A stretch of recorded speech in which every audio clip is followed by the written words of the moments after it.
우리의 삶에서 성공을 꿈꾸지 않는 사람은 아마 아무도 없을 겁니다. 모두가 각자의 삶의 자리에서 또 혹은 영적인 우리 신앙 공동체 안에서조차도 우리는 성공이라고 하는 단어를 늘 마음에 염두에 두고 살아간다고 해도 과언이 아닙니다. 때문에 우리 예배에 성공합시다, 기도에 성공합시다 이런 표현을 쓰기도 합니다. 그러나 우리의 삶의 성공 그 자체가 목적이 되게 해서는 위험한 일들을 경험할 수 있습니다. 성공 그 자체보다 우리가 더 주목하고 더 중요하게 여겨야 할 것이 있다면 무엇일까요? 그 성공하게 하신 주체가 누구인지를 우리의 삶에 명확하게 하는 것입니다. 하나님께서 나로 성공하게 하셨다면 우리는 성공을 주목하는 것이 아니라 성공하게 하신 그 하나님을 우리의 삶에 주목할 대상으로 여기며 신앙생활하는 게 중요하다는 것이죠. 언제부터 변질이 시작될까요? 우리가 무엇을 바라보는지 그 바라봄의 대상이 뒤바뀔 때입니다. 분명 하나님이 성공하게 하신 그 성공 안에서 하나님을 더욱 경외하고 사랑하며 성공하게 하신 하나님의 말씀에 여전히 충성됨으로 살아간다면 너무나 다행이지만, 만일 하나님이 나로 누리게 하신 성공 안에서 성공 그 자체에 도취되기만 해서 하나님을 상실한다면 성공은 우리에게 복이 아니라 화가 될 수 있다는 것도 우리는 늘 명심해야 한다는 이야기입니다. 그런 점에서 이스라엘 백성들이 땅을 차지하는, 전쟁을 치루어서 그 땅을 차지하는 것만큼이나 매우 중요한 것이 있었다면 땅을 분배하는 문제였습니다. 지난주에도 여호수아와 그 각 지파가 땅을 분배하는 과정 가운데 제비 뽑아서 그 땅을 분배했던 내용들을 우리가 잠깐 보지 않았습니까? 오늘 14장에도 그 요단 서편에 있는 땅을 분배하는 과정 가운데 어떤 원칙을 따라서 땅을 분배했다고 말씀하고 있을까요? 계속해서 반복되는 말씀이 있습니다. 2절에 보면 여호와께서 모세에게 명령하신 대로 제비를 뽑았다는 사실을 강조합니다. 5절에서도 여호와께서 모세에게 명령하신 것과 같이 행하여 그 땅을 나누었더라 라고 말씀하고 있습니다. 그러면 이것이 모세에 대한 말씀이기만 할까요? 지금 뒤에 나오는 갈렙에 관한 말씀 우리가 후반부에도 보겠습니다만 6절 이하에 기록되어져 있는 갈렙 역시도 하나님께서 그에게 말씀하신 그 산지를 달라고 간구하는 내용이 나오죠. 그래서 12절의 말씀에 보면 그날에 여호와께서 말씀하신 이 산지를, 또 후반부에 보면 여호와께서 말씀하신 대로 그들을 쫓아내리이다 라고 말씀하고 있습니다. 그들의 삶에 여전히 늘 갈망하고 또 인생의 지표로 삼는 것이 있다면 무엇일까요? 말씀입니다. 하나님의 말씀이 이루어지기를 바라고 명령하신 대로 성취되어지기를 갈망하는 그들의 신앙의 태도가 있음을 볼 수가 있는 거죠. 땅을 분배할 때 사실 우리의 삶에 내 마음대로 하자면, 욕심껏 하자면, 공적을 따라서 또 그에게 각자에게 부여되어진 그 역할을 얼마나 잘 수행했는지에 따라서 땅을 분배하는 것이 합리적이고 또 합당하다라고 말할 수 있겠으나, 하나님이 명령하시고 말씀하신 제비뽑기로 또 하나님이 약속하신 그 땅을 하나님께서 나누어 분배해 주심을 믿고 신뢰함으로 아멘할 수 있다는 것, 여러분 이것은 오늘을 사는 우리에게도 분명히 적용되어져야 할 신앙의 자세입니다. 특별히 1절 말씀에 보면 그 이름이 등장합니다. 땅을 분배하는 이름이 등장하는데 가나안 땅에서 받은 기업 곧 제사장 엘르아살과 눈의 아들 여호수아와 이스라엘 자손의 지파의 족장들이 분배했다라고 말하죠. 대수롭지 않게 지나갈 수 있는 1절의 말씀입니다만 그 순서가 참 중요합니다. 전쟁을 치룰 때 그 가장 앞선 자리에 서 있었던 사람은 누구입니까? 여호수아죠. 당연히 땅을 분배하는 과정 가운데 여호수아가 앞장서서 땅을 분배해야 할 것만 같습니다. 그런데 오늘 1절 말씀에 보면 땅을 분배하는 가장 중요한 위치에 여호수아를 앞세우지 않습니다. 누구의 이름이 제일 먼저 거론되어져 있죠? 엘르아살입니다. 모세의 셋째, 아론의 셋째 아들이죠. 아론의 첫째와 둘째는 하나님의 성막에서 다른 불을 들이다가 죽임을 당하였고 이 세 번째 아들이 아론의 후계자가 되어서 지금 제사장 역할을 마치 모세 곁에 있었던 아론과 같이 그 역할을 감당하고 있습니다. 제사장 엘르아사를 앞세웠다는 사실은요, 모세가 이 여호수아가 이 전쟁을 치르는 모든 과정 가운데 승리의 주체가 여호수아 자신이 아닌 누구라고 인정하고 있는 겁니까? 하나님이심을 인정하고 있는 것입니다. 하나님이 승리케 하셨고 하나님이 모든 전쟁을 주도하셨으니 땅을 분배하는 문제에 관해서도 내가 이래라 저래라 나의 생각을 보태지 않겠다는 것입니다. 엘르아사를 통해서 가장 앞선 자리에 엘르아사를 내세워서 하나님이 땅을 분배하는 과정 가운데 무엇을 말씀하시는지, 하나님이 어떻게 주관하시고 어떻게 이루어 가시는지를 내가 순종하여 듣고 따르겠습니다가 먼저라는 이야기입니다. 성공에 도취될 만도 하지 않습니까? 여러 왕들을 물리쳤고 땅도 대부분을 정복했습니다. 그런데 여전히 말씀대로 명령대로 하겠노라고 하는 여호수아의 마음 가운데는 사실 아직 끝나지 않은 전쟁에 대한 여전한 믿음의 태도가 있음을 보여주는 대목이기도 합니다. 땅을 다 정복한 게 아니라고 말씀을 드렸죠. 아직 그 주변에 있는 여러 땅들을 정복해야 될 여지가 남아 있습니다. 그러니 뭐 이만하면 됐어. 이만하면 충분히 이럴 것을 확보했어. 그러니 이제부터는 내 마음대로 할 거야. 라고 말할 수 있는 상황 가운데서도 하나님의 말씀이 성취되는 것이 더 중요했던 여호수아로서는 땅을 분배하는 과정뿐만 아니라 나머지 땅을 정복하는 모든 남은 역사까지도 하나님이 주도해 주시고 말씀해 주시는 대로 내가 끝까지 충성하겠습니다. 라고 하는 신앙의 고백으로 나아가고 있는 것입니다. 여러분, 우리 그리스도인들도요, 또 나아가서는 우리 교회 공동체도 하나님이 우리로 누리게 하신 복을 혹은 성공을 우리가 누리며 살아가는 동안 또 사역하는 동안 그 복에 취하여서 혹은 성공에 취하여서 하나님의 말씀을 들으려고 하지 않을 수도 있습니다. 내가 이만큼 내 삶에서 원하는 바를 이루었고 성취했다면 이제는 내가 원하는 대로 내가 바라는 대로의 삶을 살아가는 것도 괜찮지 않을까라고 하는 타협이 우리의 마음에 생기기 시작한다는 이야기입니다. 그러나 오늘 이 땅을 분배하는 과정을 통해서 하나님이 우리에게 말씀하시는 것은 무엇일까요? 끝까지 마음을 다하여 충성하는 것입니다. 그래서 6절 이하에 기록되어져 있는 갈렙의 모습이 등장하는 것도 그런 맥락에서 앞에 기록되어져 있는 명령하신 대로의 삶의 표본적인 삶을 보여주는 인생이 갈렙이기 때문에 기록되었다라고 여겨집니다. 자, 갈렙에 관한 말씀이 6절에 이렇게 기록되어져 있죠. 그때 유다 자손이 길갈에 있는 여호수아에게 나오고 그니스 사람 여분네의 아들 갈렙이 여호수아에게 말하되 여호와께서 가데스 바네아에서 나와 당신에게 대하여 하나님의 사람 모세에게 이르신 일을 당신이 아시는 바라. 그러면 이미 땅을 정탐했던 그런 45년 전 갈렙이 40세 나이였을 때 그 땅을 정탐했을 때 그가 긍정적인 믿음의 고백을 하지 않습니까? 그때 하나님이 뭐 하셨다는 것입니까? 이미 그때 하나님께서 약속하신 땅이 있었다는 것입니다.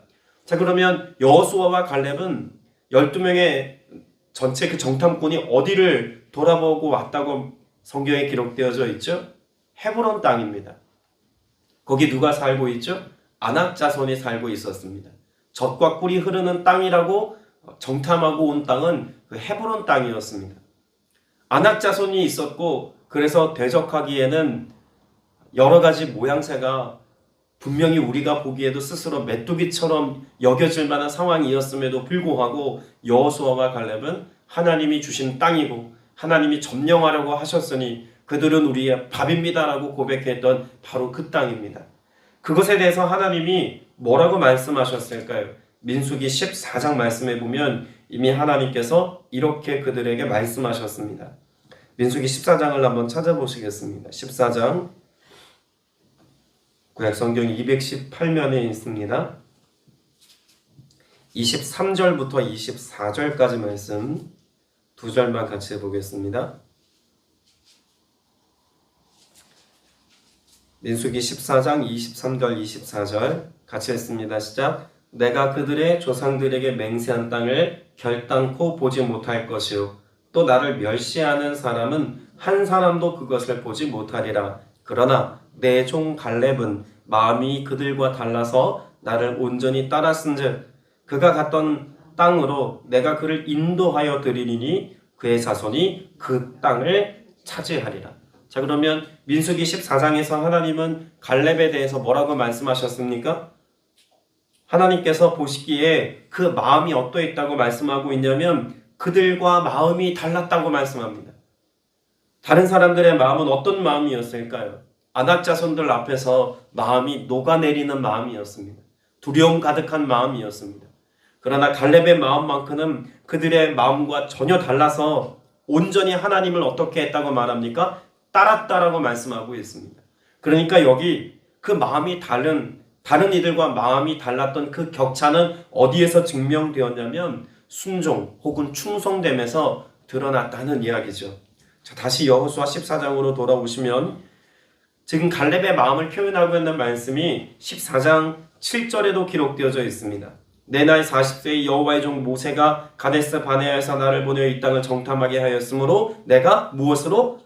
성실한 마음으로 그에게 보고하였고, 그 성실한 마음이라고 하는 것이 민수기 14장에 기록되어져 있던 그 마음이 달랐다라고 하는 것을 구체적으로 표현한 말씀입니다. 그 성실한 마음, 그것으로 그가 무엇하였다고 또 8절에 기록되어져 있습니까? 나는 내 하나님 여호와께 뭐하였으므로? 충성하였으므로. 여러분, 갈렙의 충성은요 다름이 아니었습니다. 어디서부터 출발한 충성이었을까요?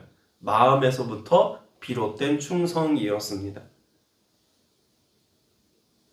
갈렙과 여호수아가 그 산지를 둘러보고 왔을 때 실상 믿음의 시선으로 보지 않았다면 나머지 10명의 정탐꾼의 보고와 별반 다르지 않은 고백을 해야만 했을 겁니다. 그런데 이미 그 마음이 하나님께 대하여 어떤 마음이었을까요? 하나님을 기대하는 마음이었고 하나님을 신뢰하는 마음이었고 하나님께 대하여 충성된 성실한 마음이 그들 마음 가운데 이미 준비가 되어져 있었던 것입니다. 그리고 그와 같이 성실한 마음을 가지고 하나님께서 하신 일들을 기대하였더니 그 땅을 바라보는 관점 자체가 전혀 달랐다는 이야기죠. 그리고 그와 같이 관점이 다르고 생각이 달랐으니 그들의 삶의 태도 역시 무엇했다는 것입니까? 충성됨으로 일관했다는 이야기입니다. 여러분, 우리가 충성한다는 것, 하나님께 대하여 충성한다는 것은요, 애초에 여호수아 14장 전반부에 기록되어져 있는 것처럼 여호와의 명령대로 혹은 말씀대로의 삶을 살아가는 것이 충성됨의 본질입니다. 교회나 사람에게 충성하는 어떤 삶의 태도를 말하는 것이 아니라 하나님의 말씀이 내 삶에 이루어지기까지 그 마음의 성실함으로 하나님께 나아가는 행위 자체가 충성됨인 것이죠. 중요한 것은 그 출발점이 말씀에 있다는 것입니다. 앞서 나누었던 민수기 14장의 말씀은 결국 하나님이 갈렙에게 주신 말씀 아닙니까? 갈렙에게 하나님이 말씀하신 구체적인 내용이 어떤 내용이라고 말씀하냐면 그 자손이 그 땅을 차지하리라. 이건 하나님의 말씀이에요. 40세 때 갈렙의 마음 가운데 품었던 이 땅을, 그 헤브론 땅을, 그 아낙 자손들이 살고 있는 그 산지를 하나님께서 그들로 하여금 밝게 하실 것이고 살게 하실 것이라고 말씀했고, 갈렙은 그것을 45년 동안 마음 가운데 뭐 했다는 이야기입니까? 하나님이 하실 일로 말씀을 품은 겁니다. 하나님이 말씀하셨으니 반드시 이루어질 겁니다의 삶의 태도가 그에겐 있었다는 이야기죠. 그래서 그와 같은 여전한 마음을 가지고 충성된 마음, 성실한 마음으로 하나님 앞에 지금 어디를 구하고 있습니까? 85세의 갈렙은 하나님이 약속하셨으니 이제 내 눈앞에 있는 이 헤브론 땅으로 우리가 올라가겠습니다. 우리가 순종하겠습니다. 충성하겠습니다.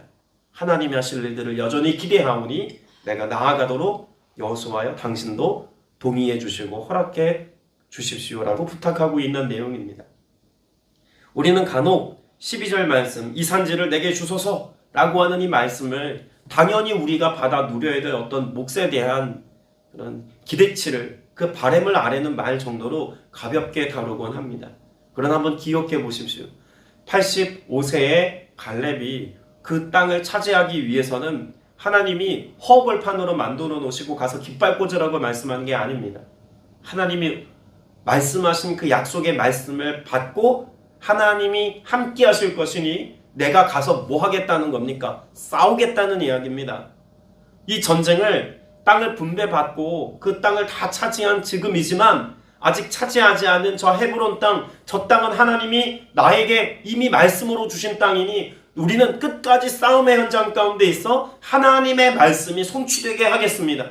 내가 이것을 끝까지 충성스러움으로 감당하겠습니다. 이 메시지가 지금 갈렙의 마음을 통해서 우리에게로 선포되고 있는 것입니다.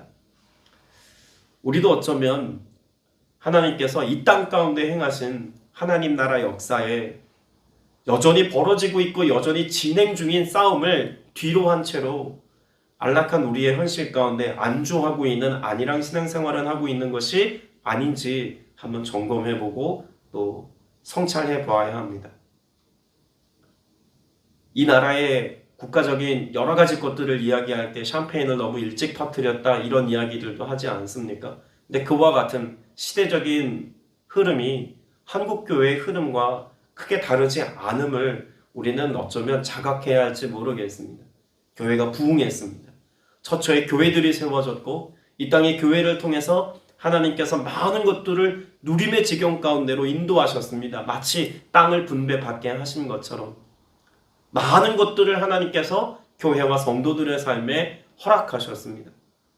그럼 이 시대에 필요한 사람은 과연 어떤 사람이라고 말할 수 있을까요? 저는 갈렙과 같은 사람이라고 확신합니다. 아직 끝나지 않은 싸움입니다. 우리가 무언가 원하는 것들을 충분히 다 이루었다고 말할 만한 어떤 상황에서도 우리의 영적인 싸움은 끝나질 않았습니다. 언제 끝이 날까요? 주님이 다시 오시는 그날에야 전쟁은 끝이 납니다. 그런데 우리는 이미 예수 그리스도께서 승리하신 사건에 부름받았다는 어떤 하나님의 말씀에 근거해서 우리 스스로의 신앙생활을 안일하게 방치하거나 영적인 갈망을 가지고 충성됨의 지경 가운데로 나아가지 않는 모습을 당연하게 여기는 그런 모습 가운데 치우친 것은 아닐까 진단해 봐야 된다고 생각합니다. 오늘 우리에게 필요한 고백이 있습니다. 이 산지를 내게 주소서. 당연한 몫을 구하는 것이 아니라 내가 여전히 충성하여서 하나님이 하실 일들을 기대합니다의 신앙 고백을 가지고 나아가야 할 믿음의 고백이 우리에게 있어야 한다는 이야기입니다. 그리고 더불어서 그 하나님이 말씀하신 대로 그 땅을 차지하게 하신 이 모든 사건은 결국 여호수아 자신이 누리게 될 어떤 삶의 목 혹은 갈렙이 누리게 될 어떤 몫에 대한 내용을 말하는 것이 아니라 누구를 위한 것입니까? 그 다음 세대가 또 그 다음 세대의 다음 세대가 그 땅에서 살아갈 어떤 하나님의 일하심을 선명하게 보이기 위한 하나의 방편이었다는 점도 우리는 간과해서는 안 될 겁니다. 14절 말씀을 보세요. 그렇게 하나님의 말씀대로 살았던 이들의 모습을 14절에서는 이렇게 고백합니다. 같이 읽습니다. 헤브론이 그니스 사람 여분네의 아들 갈렙의 기업이 되어 오늘까지 이르렀으니 이는 그가 이스라엘의 하나님 여호와를 온전히 쫓았음이라. 여러분 14절의 말씀에서 헤브론 땅을 차지했다면 하나님의 말씀과 같이 그 땅을 차지하여 기업으로 물려주었더라. 이런 내용이 당연히 기록되어져 있어야 할 것만 같습니다. 근데 땅을 기업으로 물려받은 어떤 사건을 주목한 것이 아니라 지금 갈렙이 그 땅을 정복하고 그 땅을 차지하기까지 뭐 했다는 겁니까? 하나님 여호와를 온전히 쫓았음을 보라는 겁니다. 땅의 것을 쫓아가는 것이 아니라 그 땅을 차지했음에 대한 그 기쁨에 도취되어 살아가는 것이 아니라 끝까지 충성하기까지 성실한 마음으로 하나님만을 따라가는 삶을 그 쫓아가는 삶을 살았다는 것 이것을 우리에게 가르쳐주고 있는 것이죠. 예수 그리스도께서 우리에게 허락하신 구원 하나님께서 예수 그리스도를 통해서 우리에게 약속하신 은사와 하늘의 신령한 복 믿음의 사람들에게 예비된 땅에 기름진 것으로 채우시는 하나님의 축복과 은혜의 열매들 그 모든 것들을 우리가 가지고 무엇해야 한다는 것입니까? 땅을 차지했다면 그것들을 확보했다면 이제는 그것을 가지고 하나님을 쫓는 삶을 살아야 한다는 것입니다. 이것을 우리가 붙잡고 살아가느라 하나님을 쫓아가고 따라가는 삶을 기꺼이 포기하고 거기 안주한다면 여러분, 이것은 하나님의 말씀이 성취되는 것과 무관한 삶인 것이겠죠. 오늘 여러분에게 하나님이 허락하신 은혜의 것들을 계수해 보시기를 바랍니다. 하나님이 행하신 일들, 나로 누리게 하신 것들, 이것이 하나님을 쫓아가는 도구가 되고 있는지까지 우리는 점검해야 합니다. 이것을 통해서 주님을 따르는 삶을 내가 살아가는 일에 더욱 성실한지, 그런 마음가짐으로 오늘 내가 하나님 앞에 나아가 충성된 삶을 여전히 살고 있는지 잘 진단하셔서 오늘 이 하루가 하나님을 쫓아가는 삶이요, 그 순전한 마음으로 하나님의 말씀을 이루어가는 복된 삶 되시기를 또한 주님의 이름으로 축복합니다. 기도드리겠습니다. 은혜가 풍성하신 아버지 하나님, 갈렙의 삶 속에 45년간 품었던 그 하나님의 말씀을 삶이 되게 하셨던 것처럼 오래전 기록된 이 하나님의 말씀들이 오늘 내 마음 가운데 레마로 자리하여서 하나님의 열매가 되고 또 하나님이 기뻐하시는 삶의 사건이 되게 하시는 은혜 누리며 살아가는 믿음의 성도들 다 되게 하여 주시옵소서. 주께서 우리에게 행하실 일들을 오늘 또 기대하고 소망하며 나아갑니다. 성령님 친히 우리를 인도하여 주시어서 순전한 마음 가지고 세상과 세상의 사람들과 다른 마음을 가지고 오직 주님을 영화롭게 하는 삶이 되기를 간절히 소망하오니 성령님 역사하셔서 그 마음을 점령하려고 하는 세상의 다른 가치들로 우리의 마음을 채우려고 하는 그 모든 악한 것들은 멸하여 주시옵고 말씀으로 또한 성령으로 충만하여서 오늘을 넉넉히 이기며 주님의 말씀에 순복하는 우리 모두가 되게 하여 주옵소서. 살아계신 우리 구주 예수 그리스도 이름으로 간절히 기도드렸사옵나이다. 아멘.